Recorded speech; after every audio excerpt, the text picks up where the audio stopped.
The gender pay gap is trickling down from Hollywood to all of our households. Women in the U.S. are earning about 20% less than men. That's just 80 cents for every dollar that men make. That disparity is even greater amongst minorities. So the question is, how can women level the playing field? To answer that, I want to bring in TV and radio personality Dana Barrett along with attorney Holly Hughes. Ladies, thank you for joining us because I think we can all agree it is only fair that this field is leveled. But Holly, I want to start with you. Legally, what control do we have over this? We know Michelle Williams actually had in her contract she had to do these reshoots. Right. That's why they knew they didn't have to pay her. Exactly. But how do we go about negotiating that we get fair pay? Well, first of all, you need to start with the concept that you are entitled to fair pay, okay? Which is why this discussion is long overdue, Lynn. Yep. It's time that we tell people you are absolutely entitled as a woman to the same pay as a man.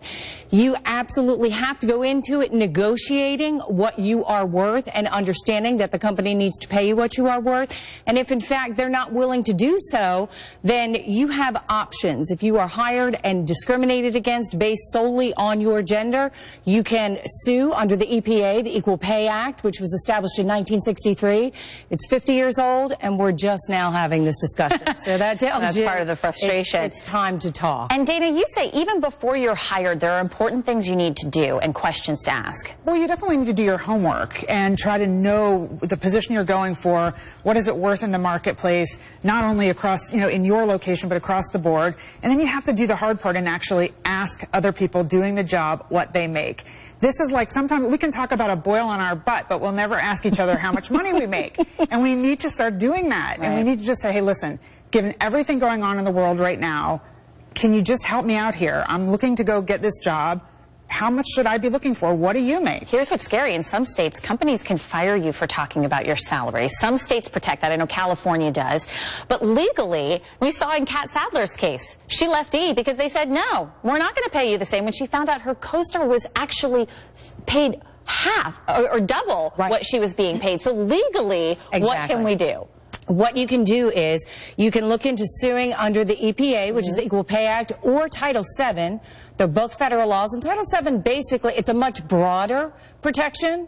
The EPA protects you against wage discrimination, whereas Title VII would allow you to sue for gender inequality or different categories that are protected classes.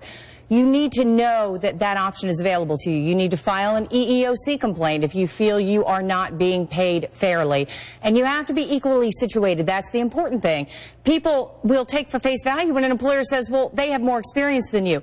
Don't take it at face value. Do your homework. Stand up for yourself. Get that documentation. We're seeing Google being sued. We're seeing Uber being sued. These big companies for too long have said, that's just the way it is. And take our word for it. He's more qualified than you. Women are finally standing up for themselves. Just like Dana said, you got to ask the hard questions. And maybe we'll see companies revealing what their salaries are. We saw the BBC was forced to do that. Maybe companies are going to be forced to do that here in the United States. Dana and Holly, thank you so much for being with me, ladies. Important conversation.